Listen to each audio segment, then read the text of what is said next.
the date of today is an important date. And the reason that's important is just yesterday at Davos, Switzerland, the IMF stood up and said, the world economy is hitting into the worst economic headwinds since World War II. The worst.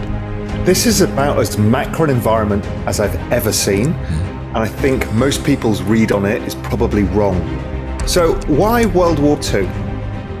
World War II was a fascinating period because, like COVID, the entire world had basically been stuck at home or been on battlefields.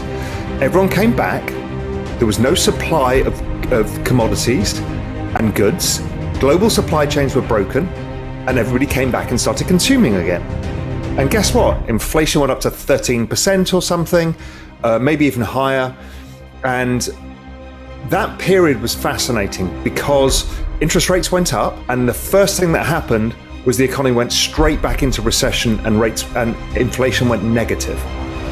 Because it was a massive tightening of monetary conditions.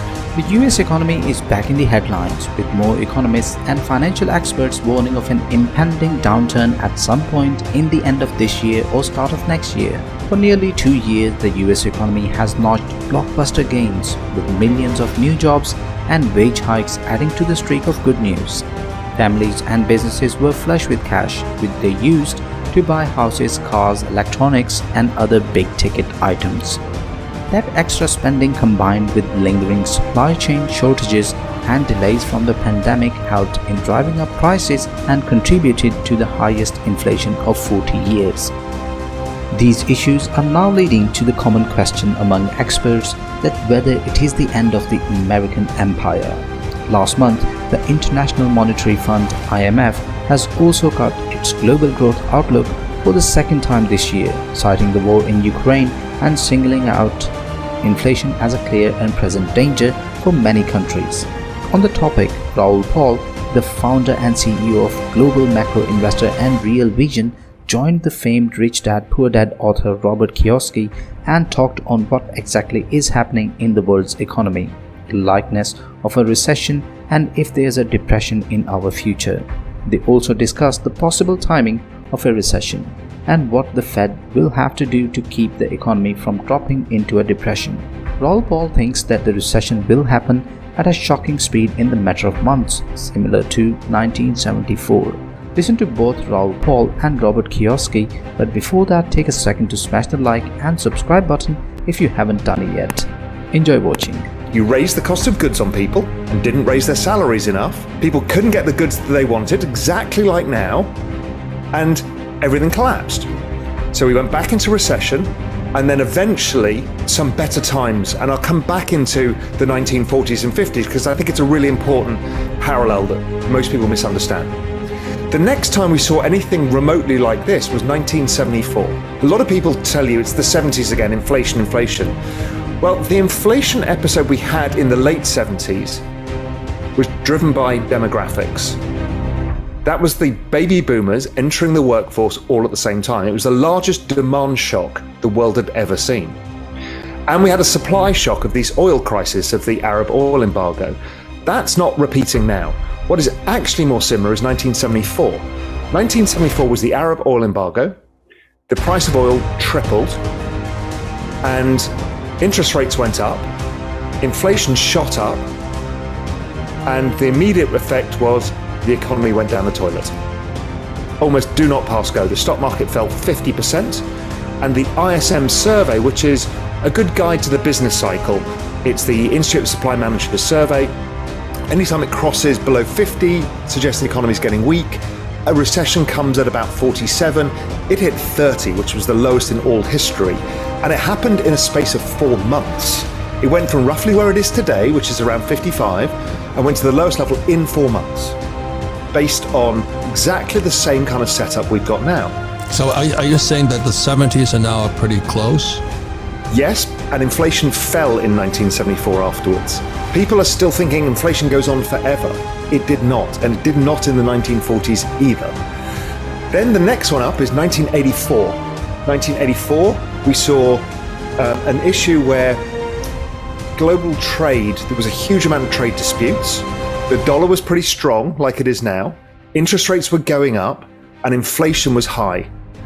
And everybody was fearing, looking back and saying, oh, we don't want the early 80s, late 70s again, the inflation. So Volcker was tightening rates too much, and the economy collapsed. It didn't go to recession because the Fed quickly started cutting rates, but the dollar went up a lot more and created a lot more problems. We ended up with the Plaza Accord in 1985 when everybody had to stop the dollar going up from destroying the global economy.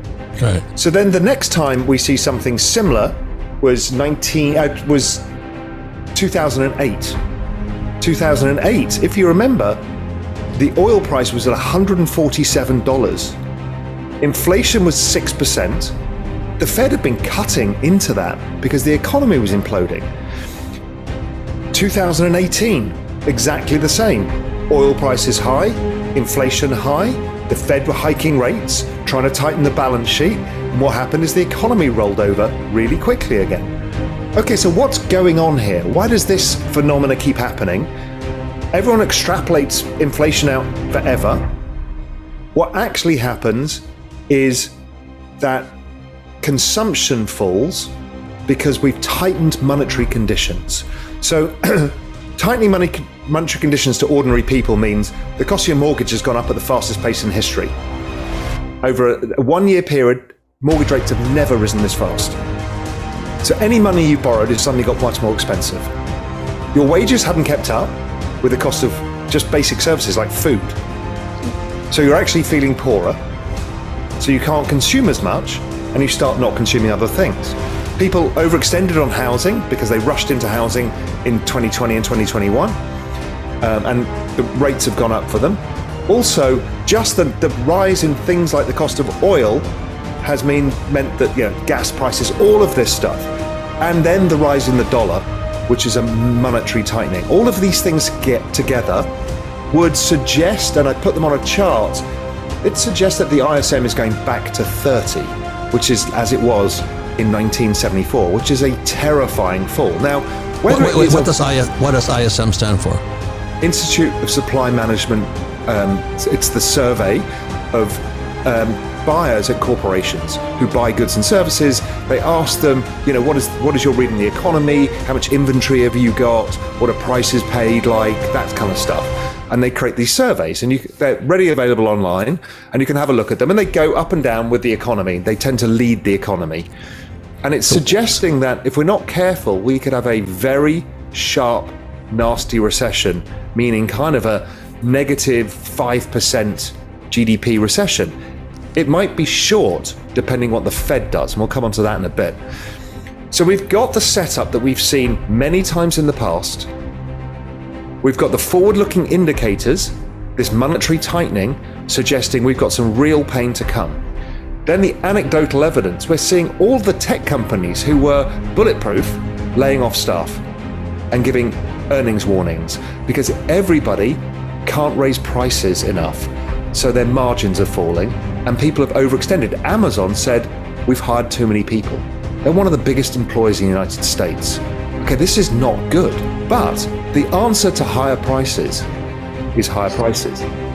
And that's what's happened. And everybody's looking around you themselves saying, well, what's going to break? When stuff like this happens, the market goes down, something's going to break. We're looking, what bank is it? What hedge fund is it? The actual answer is, it's the economy. The economy has just broken. And the Fed are going to have to pivot. And that's what the IMF is saying. Correct. In Davos yesterday.